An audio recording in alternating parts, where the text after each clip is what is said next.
Top quality और consistent performance के लिए सिर्फ सिल्वर पंप नाम याद रखना। बड़े पैमाने पर मिसाइलें भी बना रहा है रूस के पास इस वक्त 13,000 से ज्यादा मिसाइलें हैं। शाहिद जैसे मिसाइलें जो खुद बना रहा है रूस। हर महीने 200 से ज्यादा मिसाइलों का उत्पादन हो रहा है, प्रोडक्शन हो रहा है। फाइनेंशियल टाइम्स के हवाले से ये बड़ी खबर मिली है। तो यूक्रेन में टेंशन इसलिए है कि रूस अपना जखीरा जो है मिसाइलों का वो बढ़ाता चला जा रहा है। तो रूस की खतरनाक स्ट्रैटेजी है मिसाइल फैक्ट्री और यूक्रेन से अमेरिका तक टेंशन फैली हुई है। बड़ी बात क्या है, रूस लगातार मिसाइलों का उत्पादन कर रहा है। आपको बता दें प्रोडक्शन तेज है। रूस के पास अभी 13,000 से ज्यादा मिसाइलें हैं। हर महीने 200 से ज्यादा मिसाइल का प्रोडक्शन हो रहा है। शाहिद जैसी मिसाइलों का बड़े पैमाने पर उत्पादन किया जा रहा है। इसके अलावा स्कंदर मिसाइल का भी बड़े स्तर पर प्रोडक्शन हो रहा है। फाइनेंशियल टाइम्स के सोर्स के हवाले से हम आपको ये खबर बता रहे हैं, ईरान पर निर्भरता खत्म करने की एक तरह से कोशिश है रूस की। अब ईरान शाहिद मिसाइल की जरूरत नहीं फील हो रही है, महसूस नहीं हो रही है। ईरान के कमजोर पड़ने से असर नहीं पड़ेगा।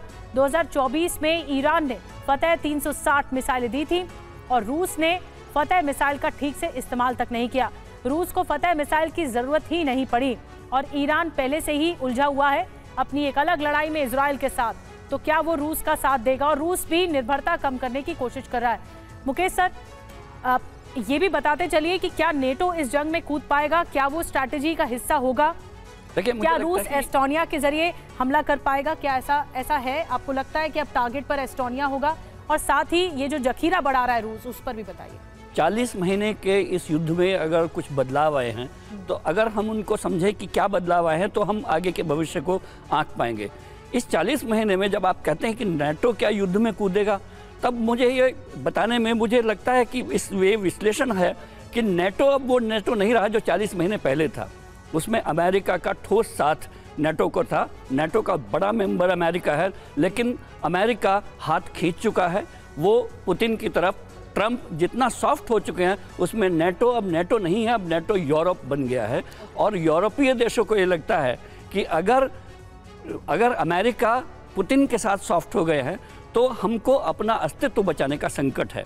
ऐसे में वो जेलेंस्की के साथ पूरे सीधे तौर पर खड़े हो चुके हैं और वो उनको एकजुट होकर सहारा दे रहे हैं। ऐसे में अगर हम ये कहें कि क्या नेटो युद्ध में कूदेगा, तो मुझे लगता है कि यूरोप युद्ध में कूदेगा। जो दूसरे विश्व युद्ध के जितने भी देश थे वो सब एकजुट होंगे, जमा होंगे और वो रूस के खिलाफ वही लड़ाई लड़ेंगे जो दूसरे विश्व युद्ध में हुआ करती थी।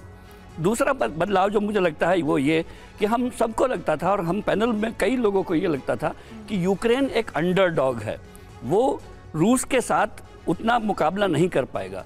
लेकिन इस पिछले 3 साल के युद्ध में हमने बिल्कुल बारीकी से देखा है कि यूक्रेन भले ही नेटो की उतनी मदद ना मिले, अपने आप में इतना मजबूत हो चुका है, इतना इवॉल्व हो चुका है कि वो रूस से सीधे जंग के लिए बहुत लंबी लड़ाई लड़ने को तैयार है। हम सबको लगता था कि जब पुतिन ये मान लेंगे कि मैं युद्ध बंद कर दूंगा, उस दिन युद्ध बंद हो जाएगा। वो जेलेंस्की ने गलत साबित कर दिया है कि अब ये युद्ध सिर्फ पुतिन की मर्जी पर डिपेंड नहीं करता। अब रूस को तब तक लड़ना पड़ेगा जब तक मैं उसके साथ संघर्ष में हूं। बहुत बड़ी बात आपने कही कौशिक सर। एक डंके की चोट पर एक बात तो साफ है कि अस्तित्व की लड़ाई थी, लेकिन यूक्रेन पूरी इस लड़ाई में डटा हुआ है इतने सालों से।